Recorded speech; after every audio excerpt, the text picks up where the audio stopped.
Well, my employer lied to me about my pay. Hey,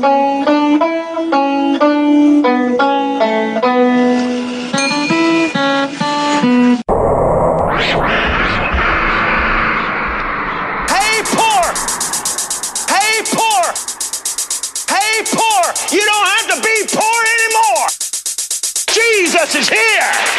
The loudspeaker spoke up and said, Christianity is stupid.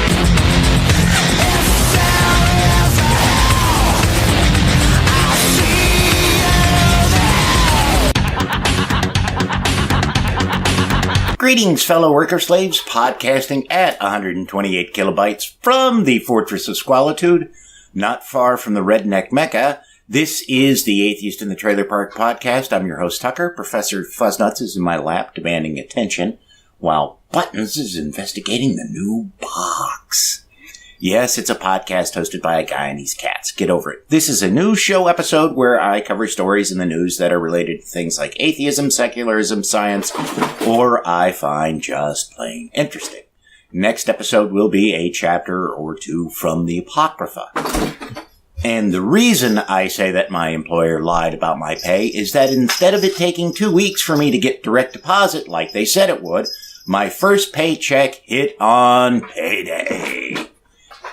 And what a paycheck it was. Even though I worked less than 36 hours, it was more than my paycheck with overtime from my last job. Woohoo! Next week's check will be even larger because I actually got quite a bit of overtime last week. I cannot tell you what a relief it has been to get a check as large as I just did. I can't pay off all my bills with it, of course, but in seeing how large it was, even if that's all I get most weeks, it'll be enough for me to stop worrying about how I'm going to pay this or that bill and survive. My biggest concern of late was my electric bill, since with the cold, it's been almost as large as one of my paychecks. And when you combine it with what I pay for rent, nearly half of my monthly income was going to just two things.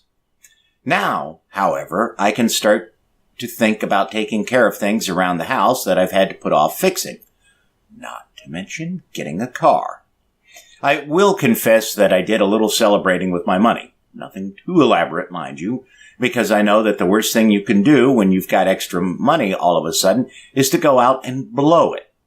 I treated myself to 3 things, and the combined total came to less than $100. The first was a big breakfast at Waffle House. For those of you not living in the States or who have never been to the South, let me explain what Waffle House is. Essentially, it's a chain of diners that serve fairly greasy food. When I was in college, the tradition was that after a hard night of partying, we'd all stop into Waffle House and gorge ourselves on some very bad-for-you food. This time I got myself a couple of sunny-side eggs, hash browns with cheese, toast, and a steak. Wasn't bad, but the biggest letdown of eating at Waffle House these days, aside from the fact that they've shaved down their menu items so you can't get what you used to, is that you can no longer smoke in them. There was just something so noir about being able to sit in a Waffle House and smoke god-awful times in the morning. My favorite authors are largely guys like Henry Miller, Jack Kerouac, William S. Burroughs, and Hunter S. Thompson. Guys who were known to frequent late-night establishments and smoked heavily. Being able to go to Waffle House in the wee hours of the morning and smoke and eat made me feel like I was one of them. Now, not so much. I also treated myself to a meal at my favorite local Cajun place and tried a dish I'd never had before, which was quite tasty.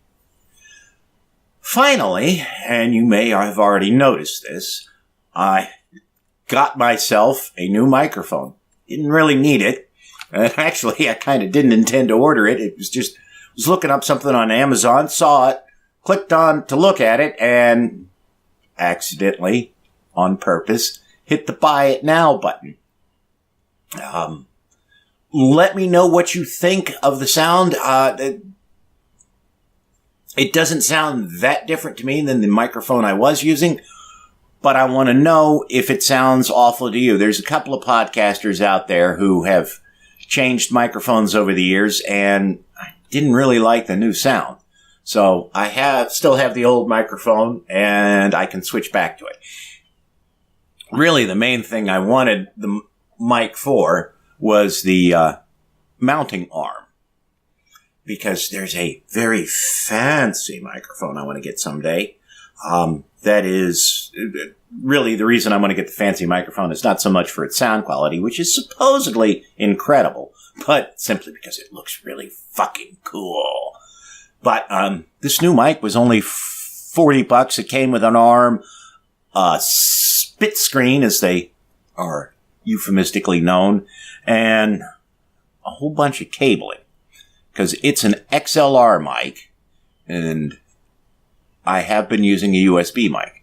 So, I mean, even if I decided I don't like the sound of this new microphone and switch back to the old microphone, I'll actually have some good uses for the other stuff, so the money's not totally wasted. And I can use one of the mics to be a portable one for when I go to cons or whatever and want to do some recording on the fly. So... anyways, a couple of other things before we get to the news, one of which is that it's the first of the month, so I want to thank all the Patreon supporters for their contributions to the show. Even though I'm making more money now, I've still got a ways to go before I can afford a car, and if it weren't for you folks, that path would be a lot longer than it is now. All of you, no matter how small your contributions were, have helped keep me from living on the streets, and I appreciate that.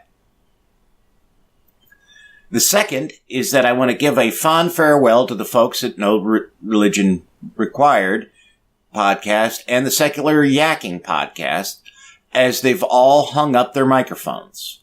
I especially want to thank Bobby C. for the hard work he's done as an activist and a podcaster. I will never forget at ReasonCon 2015, I was sitting at a table on the first night of the con when Bobby C. walked up to me, put his hands on my shoulders and said, "Tucker, great podcast. Keep up the good work." I damn near shit myself. It was the first time I encountered anyone in meat space who'd actually listened to the show. I'm sad to see them go, as we need all the voices for reason we can get right now. As Buckminster Fuller once said, the world is in a race between education and destruction. I hope that both No Religion Required and Secular Yakking will come back, but I understand why they've had to stop. Being a podcaster isn't easy work, and there's not really a lot of money in it for most of us. One last bit of personal news is that while at the last Democratic event, I met a woman who works for a group that does a trap, neuter, and release program in the area for feral cats. There are nearly a dozen that roam the trailer park, and I've been able to make arrangements with this group to get the ferals here fixed for free. I knew that there was a group which did low-cost spaying and neutering for pets, but I didn't realize that they did this for free for feral cats. This is yet another reason why you should get involved in local politics. You'll never know who you meet and how they can help you, or how you can help them. And I apologize for the delay in the episode being late. One of the issues I ran into this past weekend is that last week was supposed to be a short week at work, and it was. But instead of just working 4 8-hour days, I worked 4 12-hour days. So when my first day off hit, all I did was sleep, which kind of cramped things as far as my schedule went. And then I had this episode, the script mostly worked out, not complete, and I just ran out of time taking care of some other things around the house to get it recorded. I had planned to record it this morning when I got home from work, but I again put in a 12-hour day. So I came home from work, crashed, and now it's early in the evening when I'm recording this. So, like I said, I didn't have the script fully hashed out, so it's going to be a little rough in spots, and I apologize for that. All right, that's enough blathering. Let's get to the news. Everybody needs something to believe in, don't they, Reverend? Bow down thine ear, O Lord, and hear me, for I am poor and needy. Preserve my soul, for I am holy. O thou my God, save thy servant that trusteth in thee. Save him from this big-mouthed coos with a motor-driven ass who... Forgive me, Lord. I speak not in vain, but this little bitch provokes me so. Oh, Jesus. At least I can stay in character. From MSN.com, Pat Robertson is recovering after suffering a stroke. Televangelist Pat Robertson is recovering after suffering an embolic stroke. In an online news release, the Christian Broadcasting Network, which Robertson founded, says he was rushed to the nearest stroke center Friday after a family member recognized the onset of symptoms. The release says that within minutes of receiving clot-busting drugs, Robertson was awake, responsive, and able to move all his limbs. Really, all I have to say about this is that only the good die young, so don't get your hopes up, folks. Other thing I will point out is interesting that he relied on modern medicine, not prayer, to treat him. Almost as if he knows that modern medicine is better than prayer. Imagine that. Snakes. Why did it have to be snakes? Asps. Very dangerous. You go first. From BBC.com, sprawling Maya network discovered under Guatemala jungle. Laser technology was used to survey digitally beneath the forest canopy, revealing houses, palaces, elevated highways, and defensive fortifications. The landscape, near already known Maya cities, is thought to have been home to millions more people than other research had previously suggested. The researchers mapped over 810 square miles in northern Petén. Archaeologists believe the cutting-edge technology will change the way the world will see the Mayan civilization. I think this is one of the greatest advances in over 150 years of Mayan archaeology, said Stephen Houston, professor of archaeology and anthropology at Brown University. Mr. Houston told the BBC that after decades of work in the archaeological field, he found that the magnitude of the recent survey was breathtaking. He added, "I know it sounds hyperbolic, but when I saw the LiDAR imagery, it did bring tears to my eyes." LiDAR is basically where they use a laser beam like it's radar signals. It's not the first discovery made using LiDAR, but it's the largest one of Mayan civilization. And I know that there have been a number of cases in the recent past where they've been walking around, archaeologists, in an area and realized that the mountain they were standing on wasn't actually a mountain at all. It was a temple. So there is all kinds of stuff buried out there that we just don't know anything about. And this is really looks like it's going to be able to expand a hell of a lot of our knowledge of that civilization. And it's also going to be interesting to see if it makes us adjust the population levels of this Americas at the time when Columbus arrived here. Just have to wait and see.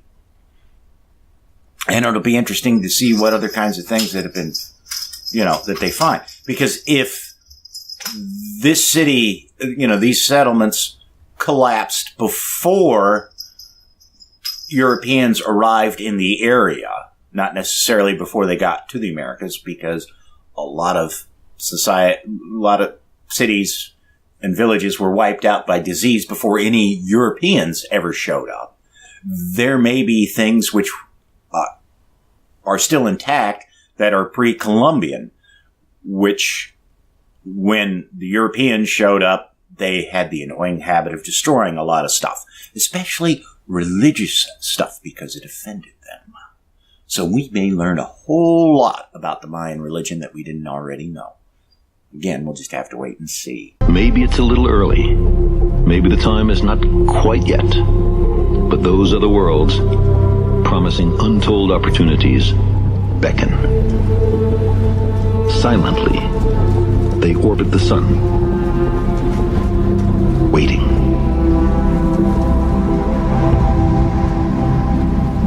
From space.com. Jupiter moon Europa's possibly porous surface could doom a lander. Putting a lander down on Jupiter's potentially life-supporting moon, Europa, could be even trickier than engineers had thought. Europa's surface may be extremely porous, so any probe that touches down there might run the risk of sinking into a sort of extraterrestrial quicksand, a new study suggests. In the lab, study team members measured the reflective properties of various configurations of aluminum oxide powder, a good analog, they said, for the material on the surface of bright, airless bodies such as Europa, which harbors an ocean of liquid water beneath its icy shell. They found that powder composed of very small particles with lots of space between them, material less dense than freshly fallen snow, team members said, shared several key reflectance properties with the actual European surface. But the new study is far from the last word on the subject, study team members said. The article goes on to mention that it may not be as porous as this study implies, and points out that before the first robotic landings on the moon, people were worried that the surface was so soft that astronauts would sink into it and become trapped. The article doesn't make clear if there's any way to accurately determine what the surface is like before we send a lander there, which is supposed to happen sometime in the next decade. Even if it turns out that the surface of Europa is powdery soft, it's not really a huge issue, so long as the lander has a wide enough base to distribute the weight. It won't sink. I suspect that the lander will use an airbag system like several of the Martian landers have had, and that should give the base of the probe enough surface area that it doesn't sink in. And that banging about you here is buttons playing with the Amazon box that the microphone came in. She is really happy with herself. From Gizmodo.com. Flat Earth rocketeer once again fails to launch himself into the sky at 500 miles an hour. We've all been playing a waiting game with Mad Mike Hughes, the DIY enthusiast and flat Earth theory advocate who planned to launch himself in a steam-powered rocket some 1,800 feet into the sky at 500 miles per hour as some kind of confusing statement on the curvature of the planet. And I want to point out that steam-powered, and they don't really explain how that's supposed to work, could technically be applied to any rocket which burns liquid oxygen and liquid hydrogen. Okay, back to the article. Hughes, who has one prior DIY launch in 2014 under his belt, originally planned to launch a newer, crowd-funded $20,000 rocket with Research Flat Earth emblazoned on the side from the Mojave Desert ghost town of Amboy, California in November. But as the countdown to the launch drew down, the Bureau of Land Management informed him he couldn't fly over public lands, forcing the launch's cancellation. Hughes promised another launch was coming on Saturday, February 3rd, but the big day came and went without anything leaving the launch pad. And we have no idea what went wrong other than, well, a valve didn't open or something like that. A valve or an actuator. We'll just have to see if he actually manages to pull this off. And, I mean, for $20,000, he could have bought himself a plane ticket and got higher than he did on this. And depending on where he flew, he would actually see evidence of the curve. Not as great as you would if you flew to the edge of space, but, you know, this guy is clearly not playing with a full deck. From Space.com. Elon Musk unveils Starman and Tesla Roadster launching on SpaceX's Falcon Heavy rocket. One day before SpaceX's new Falcon Heavy rocket is slated to blast off on its maiden voyage with a Tesla Roadster on board, Elon Musk has revealed that the electric sports car may have a passenger. In a series of Instagram photos captioned Starman and a Red Roadster, Musk debuted a dummy wearing an official SpaceX spacesuit, buckled up and apparently ready to blast off on a mission to Mars. Now, I mean, the pictures of this thing are pretty cool. You know, and the plan is they, if the rocket launch goes successful, which is a big if because it's a huge, untried rocket, the car will be hurled in the general direction of Mars. It won't actually hit Mars, and it won't go into orbit of Mars. And they're supposed to have the car playing David Bowie's 2001 A Space Oddity throughout the flight. We'll see how it goes. One of the things that they have to they're going to attempt to try to pull off is, if you've seen the pictures of the Falcon Heavy rocket, it's their standard Falcon rocket with 2 first stages bolted to the side of it. They're going to try and land all 3 of those first stages. One's going to land on the drone ship, and the other 2 are going to land back at Cape Kennedy. And who knows if that'll work or not. I mean, this is a big gamble for the first launch, but it's still pretty cool. I mean, to test the rocket, they would have had to have some kind of payload in there, and they could have put anything, like, concrete, but they picked a car with a mannequin in it. So, certainly a good PR move. Gets a lot of attention. She blinded me with science. From Gizmodo.com. Scientists are reviewing Amazon products the way they actually use them. Scientists are just like us. They buy things on Amazon. The difference is what they actually use their purchases for. That's the basis behind Science's hashtag du jour, hashtag review for science, in which researchers write reviews for everyday products the way they really use them. It all began with Scottish PhD student Robin Womack noticing writer John Birch's Amazon review for a tea strainer. But he wasn't using the tea balls for straining tea. He was putting ants inside the balls to see how they behaved if you moved them between colonies.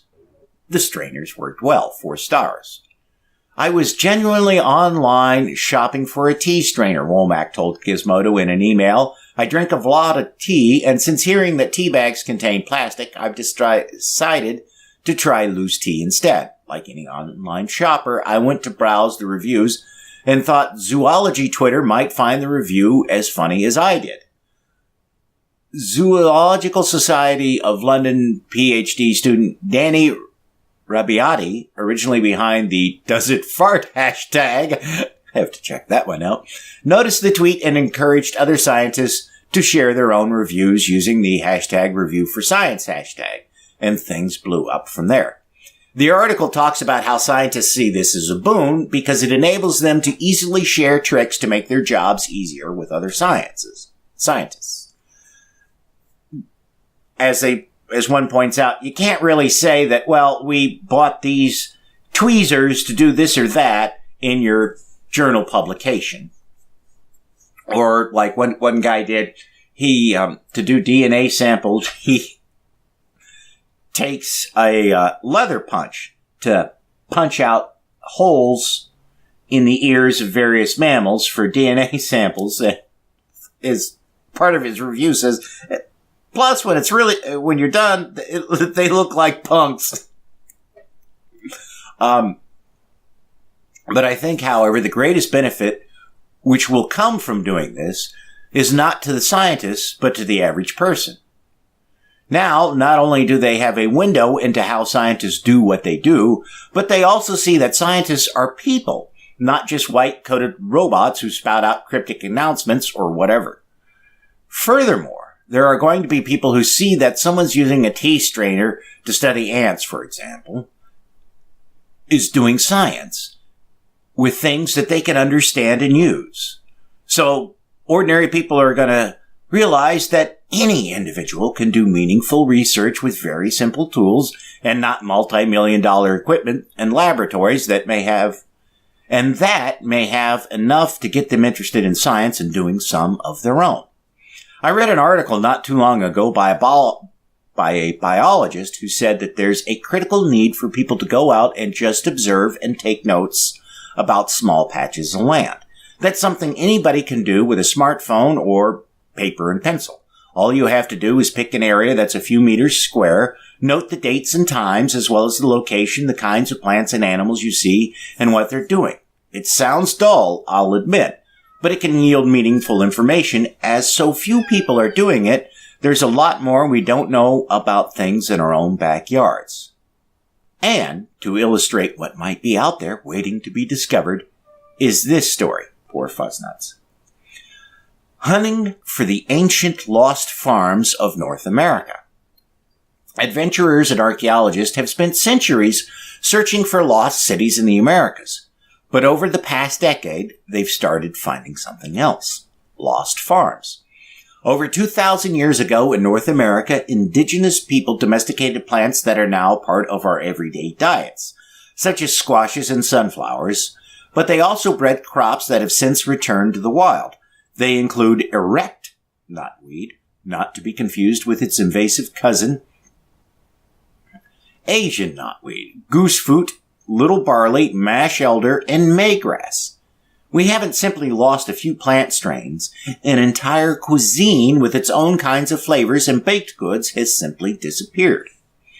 By studying lost crops, archaeologists learn about everyday life in the ancient woodland culture of the Americas, including how people ate plants that we call weeds today. But these plants also give us a window on social networks. Scientists can track the spread of cultivated seeds from one tiny settlement to the next in the vast region that would one day be known as the United States. This reveals which groups were connected culturally and how they formed alliances through food and farming. One of the things which the article points out is that it is not just in the Americas that this has happened. Everywhere a crop like maize, aka corn, has shown up, many of the local grains have been discarded in favor of maize. Additionally, those local grain crops are slowly going extinct in the wild. Domesticated plants need human intervention to survive, and they can't get it when they've been abandoned, so they start to die out. Also, human activity is disrupting the environment where many of these plants would be grown. When I was a kid, I used to see cattails, which is an edible wild plant, all over the place. Now I rarely ever see them because the kinds of places that they would grow on the edges of small ponds and creeks are disappearing. And this isn't just ancient crops either that are dying out, even some modern ones as well. I'll have a link in the show notes to an NPR story about a variety of maize which nearly died out 10 years ago because only one person was growing it. People who've tried it described it as being amazing, so it doesn't seem like it was fading out because it wasn't any good. So somebody going out to a field or a small patch of trees could discover the last vestiges of a nearly forgotten food crop. Again, while this might sound mundane, this is actually very valuable science. Many of these plants have genes which help to protect them against pests and diseases that modern crops have no defenses against. Crossing them with modern plants or transplanting the genes from these wild varieties to the domesticated varieties can reduce things like the use of pesticides and herbicides. Additionally, the plants may produce compounds which are useful in drug research. I've said it before and I'll say it again. Democracy simply doesn't work. I'm largely going to ignore the Nunes memo and Trump's State of the Union speech. I'm skipping the State of the Union because nothing of importance was really said, save for the fact that Trump wants to be able to more easily install his toadies into government offices. Government wonks say that Republicans are unlikely to support such a measure. However, I'll just point out that the GOP is pretty much fully in bed with Trump and have no problems tossing out long-standing traditions to support him. So, the worst thing that could possibly happen is he fires like a bunch of the EPA employees and replaces them with craven sycophants. And it would be even worse in other departments. The Nunes memo is a prime example of this because they broke some precedent. No, it's not quite as bad or as dramatic as the media makes out. Allow me to explain. Everybody is saying, oh, well, it's unprecedented for them to release this, this kind of classified information for political gain. That's not true. In 1946, maybe late 45, but probably 46, Senator Homer Ferguson of Michigan, who was a Republican, and was attempting to make a name for himself in politics, decided that FDR knew ahead of time that the Japanese were going to attack Pearl Harbor. And he was convinced that there was more information out there, blah, blah, blah. And so he released classified documents showing that the U.S. had indeed cracked the Japanese code prior to Pearl Harbor, neglecting to mention the fact that because of somebody shuffling the paperwork wrong, the message actually didn't get decoded until after the attack. Now, or it either got decoded after the attack or it got decoded right before the attack, but nobody sent it to the proper people. Who knows? But that declassification was done over the objections of the Truman administration and the Pentagon, because they didn't want folks to know that the Japanese code had been cracked. Sounds silly, I know, but you have to remember we just come out of a major war, and that signaled that our technology was more advanced than generally known. And despite the media declaring that the Nunes memo was dead on arrival, don't believe it. Fox News, which is religiously, and I mean that in every sense of the word, watched both by Trump and his followers, are claiming that the memo is a bombshell which totally destroys the credibility of Mueller's investigation. On social media, I've seen a number of people saying that either the Mueller investigation should be shut down because of the contents of the memo, or that the Mueller investigation is somehow going to lead to the arrest of Hillary Clinton for the Uranium One deal.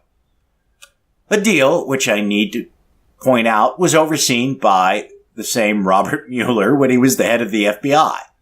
Logic and reason don't play a role in how these people understand these issues. I'm reminded of a forgotten tidbit of the Civil War. There was an ardently pro-Confederate newspaper which was widely read in the South and in England.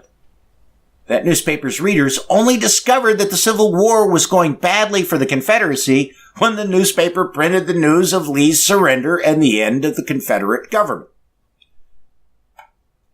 If Mueller does a major takedown of Trump officials and news organizations like Fox and Breitbart are forced to admit that maybe the guy they've been backing for so long was just a tiny bit corrupt, don't think that this is going to end the matter. First, one has to assume that Breitbart and Fox will admit that Trump and company did anything wrong.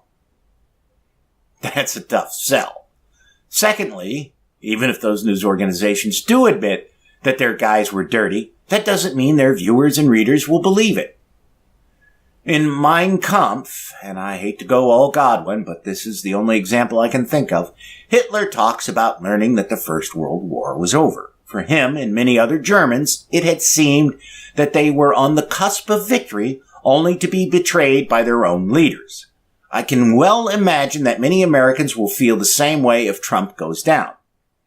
Hitler was later able to rise to power by capitalizing on that feeling of betrayal while Germany's economy was crumbling.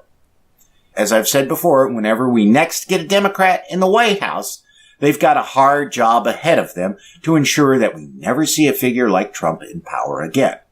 And I don't know if any of them are up to it, nor do I see how they'll be able to do it if the Democrats don't have an overwhelming majority in Congress.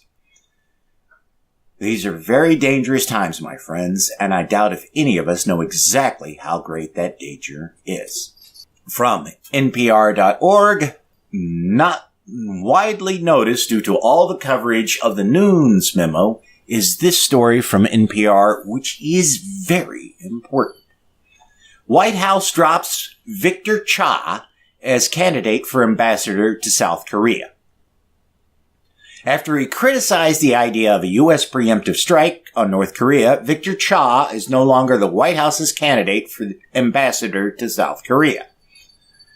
So what does this mean, and why was the guy dropped as a candidate? There's no clear reason why Cha was taken out of consideration. The speculation is that it's due to him disagreeing with Trump's contemplation of a first strike against North Korea.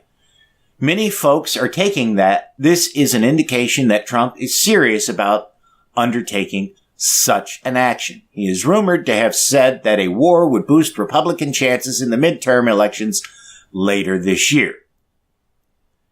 But I will throw out a counterproposal. Not saying that this is actually the case, just that it is something that has to be considered.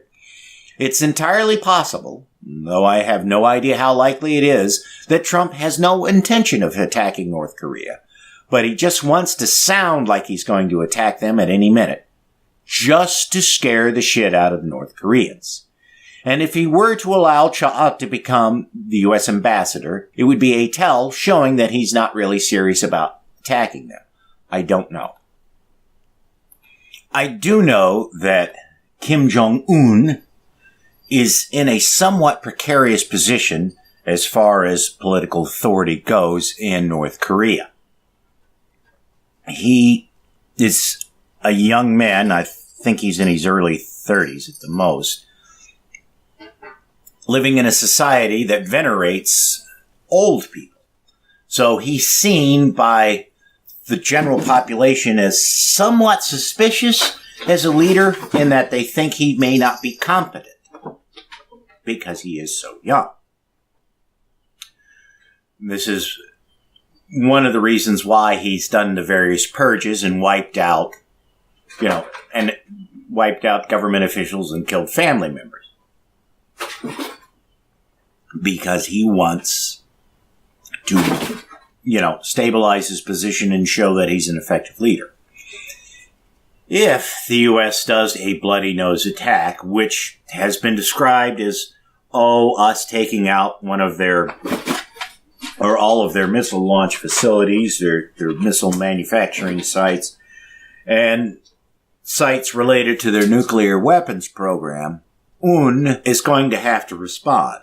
Because if he doesn't, then he's going to fall from grace. He'll be taken out by a coup, or there will be a general uprising. So, he's going to respond. He'll be backed into a corner and he'll have to fight. And, then you have the question of, well, how's he going to fight? And you can't determine that unless you know what we took out and what capabilities the North Koreans may have that we know nothing about. So, say they have a hidden missile facility we don't know anything about, and they use that to launch a nuke. That would be really bad, even if the nuke didn't detonate. But a conventional fight from the North Koreans would also be bad. The Seoul, South Korea, is within artillery range of North Korea, and they have all kinds of weapons there. Of course, we don't know how effective those weapons are, but there's something like 10 million people who could potentially just be hit by North Korean artillery. That would be bad. And then, say we get quote unquote lucky. We take out all their nuclear weapons capability. There's a brief conventional war, say a few months or so, before the North Korean government collapses, and the Chinese don't interfere, the Russians don't interfere, and we're really pushing things here at this point when we start talking about it being short or there's no outside interference. And damage to South Korea is minimal. Again, unlikely. We've got a population of 25 million people who have effectively been brainwashed, who have been living in some horrific conditions that are going to have to be taken care of. Who's going to pay for that? If history is any guide, the answer is almost nobody. because just look what happened with Afghanistan. After we defeated the Taliban there. Briefly defeated the Taliban there. You know, we promised all this money to rebuild the country, blah, blah, blah. You know, not just the U.S., but other nations in the UN. They didn't get as much money as they were promised, and a lot of that money which they got was improperly spent. So, you know, that opens up a whole can of worms. Even carefully managed and everything like that, it's going to disrupt the South Korean economy for years. It took Germany, I think, a decade or so to recover from absorbing Eastern Germany after the Berlin Wall fell, because of how bad conditions were in East Germany. And things are certainly far, far worse in North Korea than they were in East Germany. So, we'll just have to see how this all plays out, and hopefully there is no bloody nose strike planned. But again, we won't know until it happens. From AOL.com, the DNC is dead broke while the RNC has nearly $40 million. As Democrats prepare to go to war over retaking Congress, it may be rather difficult because the Democratic National Committee is nearly broke. In FEC filings, that's the Federal Election Commission, closing out 2017, the party appears to be starting the new year $6.1 million in debt with just $6.5 million in the bank. That leaves the DNC with just $400,000. Meanwhile, the Republican committee has amassed quite a fortune. Their filings show zero debt with nearly $40 million in the bank. Even more impressive, the RNC raised a record $132 million in 2017, the most ever in a non-election year. Democrats raised about half that, $66 million, but they say it was more money raised than in previous years and noted the difficulties newcomer chairman Tom Perez has had rebuilding the committee. The lag in fundraising comes despite historic low approval ratings for President Trump. And this, folks, is the important thing you need to realize. Lots and lots of people seem to be patting themselves on the back saying, the Democrats are going to sweep the elections this year and will take back control of Congress, or at least the House, if not the Senate. A little hard to do that when you don't have a lot of money. And this has, a cascading effect, because since the DNC doesn't have a lot of money, they have to be very careful what campaigns they support. So they can't really support the local dog catcher election. And in a state like Tennessee, for example, they may not be able to, they'll probably focus on the governor's campaign and not the campaigns for the House or Senate, even though there are some prime opportunities for the House and Senate campaigns for Democrats to take control.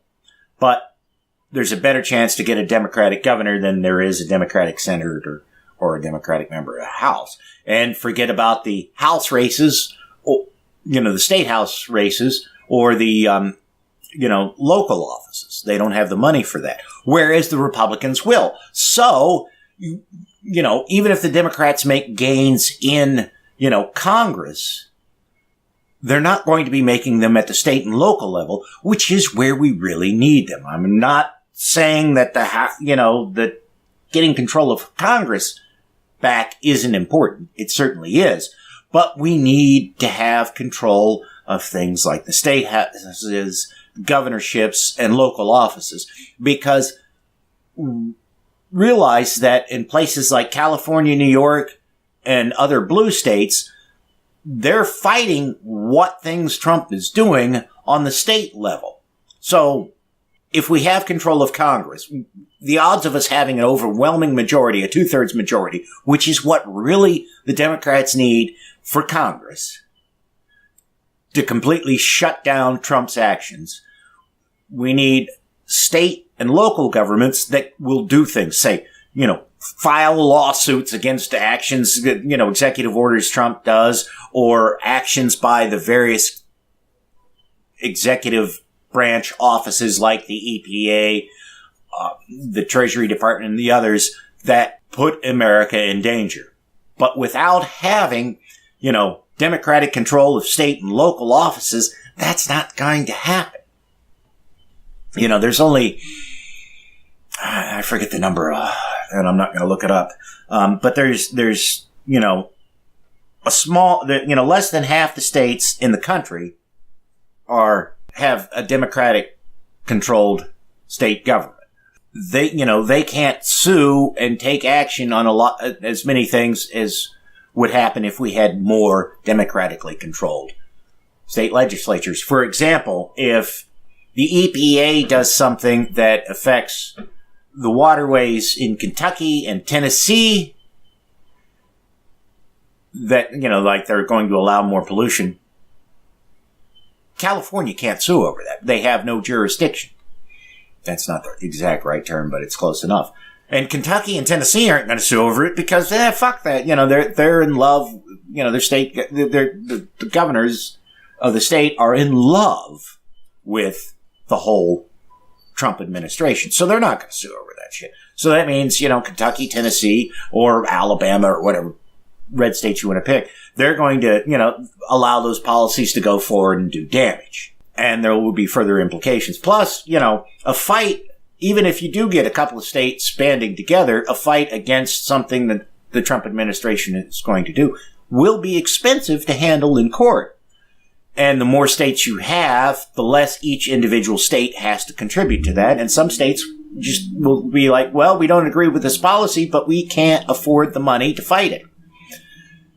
And this tax bill screws the populations of blue states more than it does red states, so those states will have less money to fight such actions. If you're an American, because foreigners aren't allowed to donate to the Democratic National Committee, if you're an American, you probably ought to donate to the Democratic National Committee if you can afford it. And I know there are valid reasons for disliking the Democratic National Committee. But, don't let the perfect be the enemy of the good.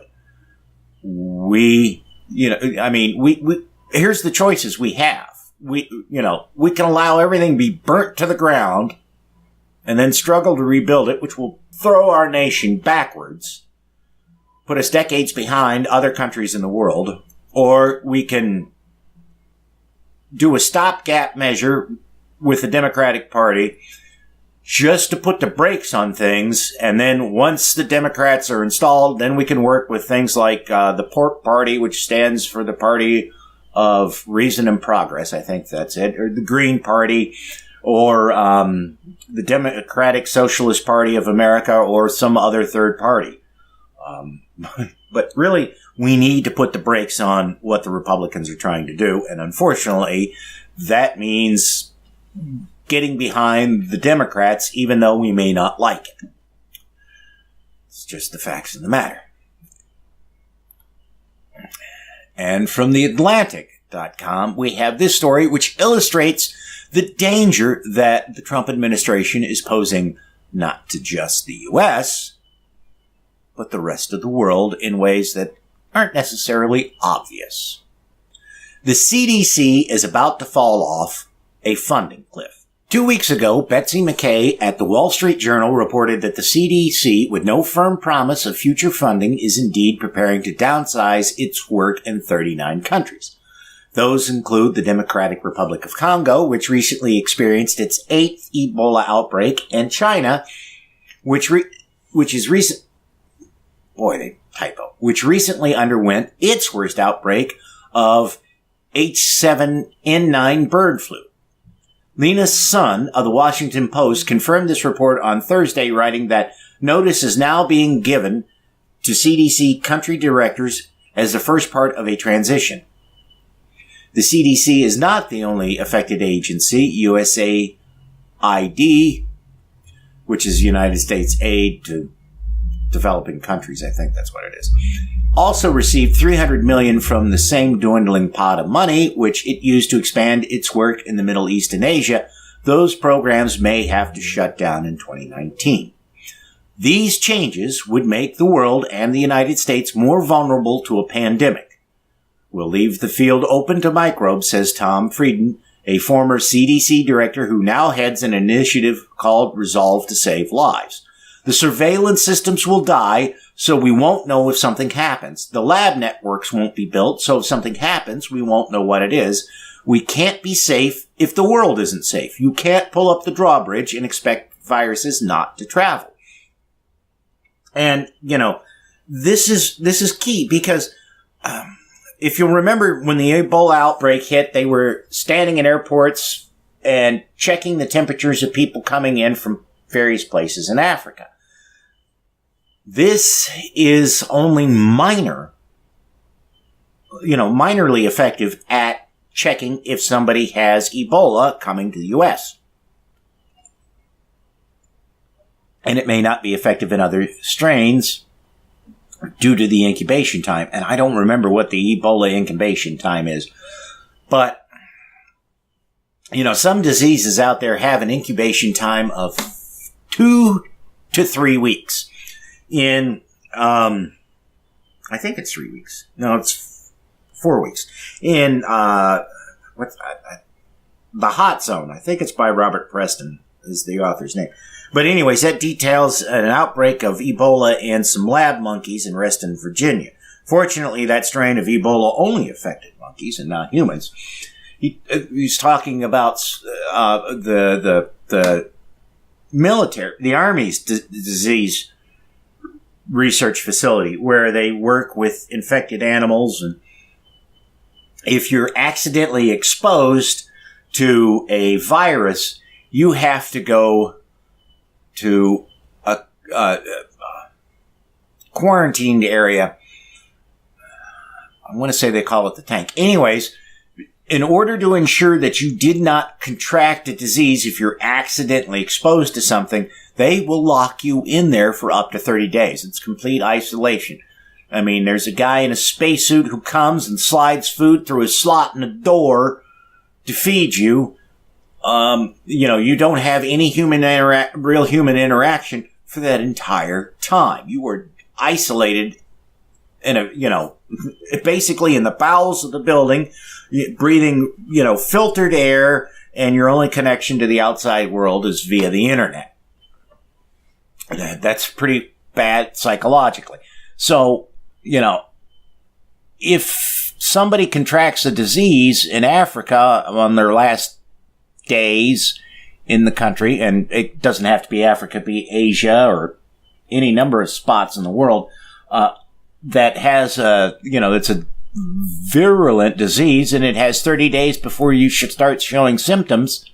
Well, you go through the airport and they know that the disease is around and they check your temperature and it's normal, they'll let you through. Well, then it turns out, you're out in the city or wherever you get sick, and because you've got some rare tropical disease, it's not immediately recognized what's wrong with you, and you spread the disease to other people. And of course, and then you get stupid questionnaires at the hospital, like I had to endure one time when I went for a routine blood test during the Ebola outbreak. They were asking me, have you been to Africa recently? And mind you, this is when I didn't have health insurance, so I'm going through using a local charity that gets you a discount at the hospital. So it's like, really? I'm using, the charity thing and you're asking me if I've been to Africa recently? And the lady's looking at me like, yeah, I know this is a stupid question, but we got to ask it. So, and remember, this is how AIDS blew up in the United States, was because people weren't looking at it, because, the earliest victims began showing up in the 70s. They weren't diagnosed as having AIDS. They were diagnosed as having strange tropical diseases, which was really odd because nobody, because the victims had never been anywhere near the tropics. But because the victims were people of color, gay, drug addicts, nobody cared. The term was often implied in such situations in that era. No humans involved. So we could have a disease which easily catches a toehold and becomes very, very horrific in a short period of time. Thanks to this measure. And, it's a concern. It's a real concern. And again, it has implications not only for the U.S., but the rest of the world. To go back to that great courses I listened to on the fall of the Roman Empire, the reason the Roman Empire fell was because all these, various governors from provinces decided, no, they should be the emperor of Rome. So they pulled their forces out of whatever country they were, or, territory they were in charge of, and went to Rome and sacked the city. Well, when they pulled out of wherever, those societies are like, hey, the Romans are, retreating. Let's go kick their asses. We're doing that with disease. And the implications are, it'll harm us. It'll harm the rest of the world. I mean, a serious disease outbreak in Asia will cripple the global economy if it's bad enough. You might remember back in 2001, there was a somewhat related, but it's a definite, the parallels are there for a variety of reasons. There was what was known as the Sasser worm, which was a virus that was easily spread via email, and it whacked computers. Well, that did a big impact on the U.S. and global economy because all these companies lost productivity due to their computer systems being infected. Not to mention they had to spend money to have their computer systems, to buy antivirus software for their computer systems. And then Microsoft had to realize, oh gosh, maybe we need to change some stuff about our operating system so that this isn't quite so prevalent. Same thing will happen if there's an infectious disease outbreak in some place like Asia, because that's where our electronics come from. So if factories have to slow down because everybody's sick or dying, then we have an economic impact and potentially we have a delay in treating the disease, even if we start refunding everything because it's hard to get some of the necessary equipment. And again, and again, there's with them shutting down centers in other parts of the world, there's crucial networks being lost. You don't have somebody in the area who knows the doctors, who knows, the people, or who knows the society. So they show up. Even if we restore the funding and the locations, we may not be able to get the same people, or, the people that, who go, even if they'd been there before, the people they know may have gone. You have a problem figuring out how to, get the society to accept, behavioral changes that can prevent this outbreak of disease. In one of the countries that had the Ebola outbreak, one of the reasons it spread was because the people had, they had a religious belief that before you buried the dead, you had to bathe them. Well, in doing that, they infected themselves. So you might have one person who in the village who gets sick, they die from Ebola. Nobody else contracted the disease from that individual while they were alive, but because they bathed them while they were dead, they contracted the disease. Or more people contracted it than had contracted it from that person who was alive. So, and it takes somebody who's in the area, who knows the customs, who can understand this is going to be disease vector. We have to watch for it. And who, you know, somebody in the area would know, okay, if we talk to them in this manner, we can get them to change their behavior, at least for this short period of time, or perhaps forever. But with, you know, no CDC, that may not happen.